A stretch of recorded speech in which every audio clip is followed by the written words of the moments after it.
Recording. I'm gonna Okay. go out of the conversation, Matt. Okay, leave. Have a great day. Thank you, Steph. Okay, thanks.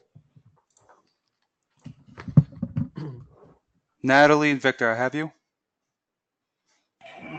Yes. Yes.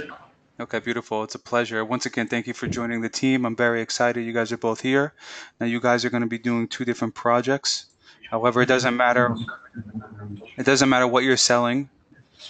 Um, as I tell everybody, chocolate chips or microchips, it doesn't matter. The fundamentals are the same. So this video is a fundamentals outbound fundamentals, we'll call it. So one thing you want to remember, which is I think you're doing it as we speak, you always want to mute your mic if you're not speaking. It's that simple. We're a startup company, so we're less than a year old for our outbound business, our call center business. Therefore, our office isn't the biggest and the strongest. There's a couple things we could do from an environmental perspective to make the quality of these phone calls sound better, but just little 101 things, basic things will make you smarter. And you have to remember, you're going to be working from home for 50% of your job, right? So you'll be working from the office, you work from home. Those are two separate environments. So you have to make sure that both of these environments are adequate for calling, appropriate for calling. As I mentioned in our last daily meeting, you're not just making phone calls. You are responsible for the brand, the reputation of our customers, of our clients. That is very serious because they're the ones that are the engines of our organization. They're the ones that allow us to keep going. So we have to take that very seriously. Um, so with that said, we have a very simple kind of structure to these phone calls, okay? Every single phone call, once again, microchips, chocolate chips, steak knives, logistics, photography, wealth management, HR recruitment, solar. Doesn't matter what you're selling by phone. It's going to be the same with everything. There's three phases to every phone call. There is the open, there is your pitch, there are the rebuttals. 9 out of 10 clients are going to give you rebuttals and object you flat out. Okay? 9 out of 10 customers. But 9 out of 10 interested customers, 9 out of 10 interested customers, customers you book, they're going to give you an objection before you book. Let me repeat that. So 9 out of 10 customers are going to flat out say no. The 1 out of 10 who say yes, 90% of them are going to say no before they say yes. So what does that mean? That means you have to get really good at listening to no, accepting no, but moving past no, right?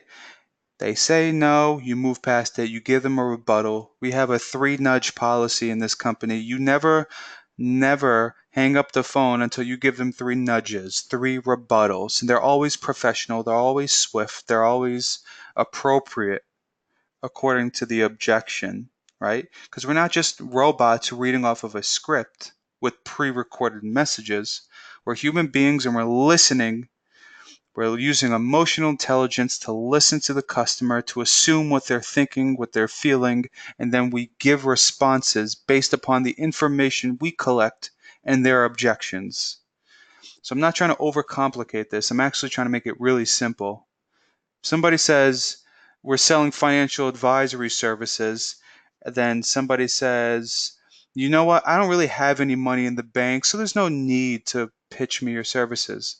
You don't respond by saying, oh, don't worry, we're not going to disrupt what your current advisor is doing, right? So that's a good rebuttal, but it's obviously inappropriate for that objection the client just gave us. So this job is not just about speaking and pitching, it's most importantly about listening. So that's something you have to remember. Um, so let's focus on the open real quickly. The open is very simple. It should be simple.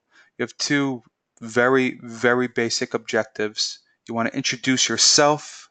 You want to introduce your organization, right?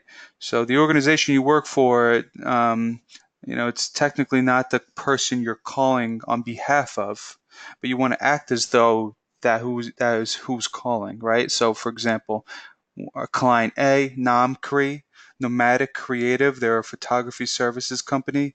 Um, You want to quickly, clearly introduce yourself as an individual, introduce the company as an organization. Because what you don't want to do, what you want to avoid, is getting through the open, getting through the pitch. You spent 60 seconds on the call, and then they say, "Who is this? Who's calling me? Excuse me, what was your name?" That is the last thing we want. I hear that every now and again. It's a real pet peeve, if you will, because it's either A, the agent is not listening to simple instructions, or B, it's some sort of sound quality issue, which is out of your control, but there's a 50-50 chance it's in your control. So again, the open, step one, phase one of every single phone call, introduce yourself, introduce your organization. Step two, phase two, that's the pitch. That is essentially the juice. That is the juice of the call. I would say if you broke up the call into 3 different parts, 10% and 10% only is going to be the open, right? And then you're splitting the additional 90% in the pitch and the rebuttals. The pitch and the rebuttal. So those are two very juicy parts. The pitch, well, you're going to explain the services and the nature for the call, the reason for the call. Okay, so I know who you are, I know what you're doing, I know what organization you work for, but why the heck are you calling me? Okay, Natalie, why are you calling me? Victor, why are you wasting my time? I'm here, I'm working, trying to support myself, support my family at work. Why are you calling me at business? Well, the reason for my call is because XYZ.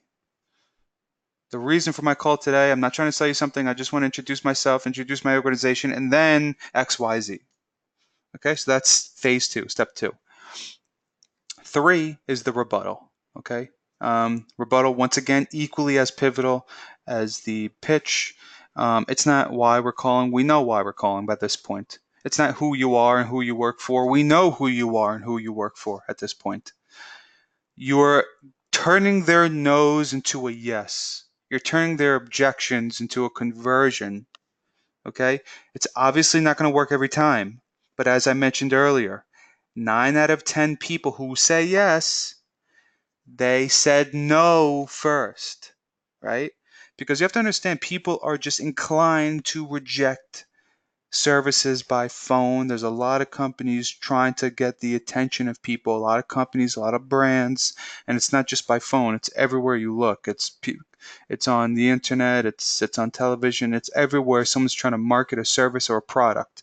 So people are naturally inclined to say no. Lucky for us, we're doing hyper targeting. We're focusing on people who we already know without a doubt. We already know that they could potentially be a good match. We're not randomly calling people in the phone book hoping they say yes.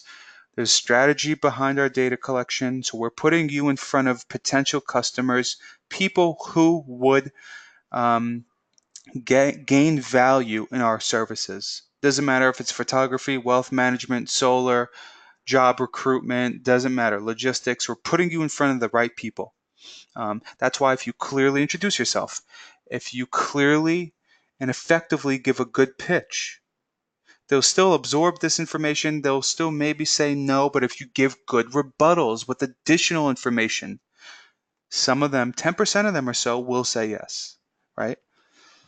And that's it. Just to recap, and then we're going to close this recording. Step 1, open. Introduce your organization. Introduce yourself as an individual. Step 2, that's the pitch. Explain why you called, the nature of the call.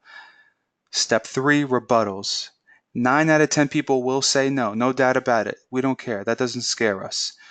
But 9 out of 10 people who say yes to whatever it is you're offering, they're going to say no first. So we have to be masters at the rebuttals. I want to pause this.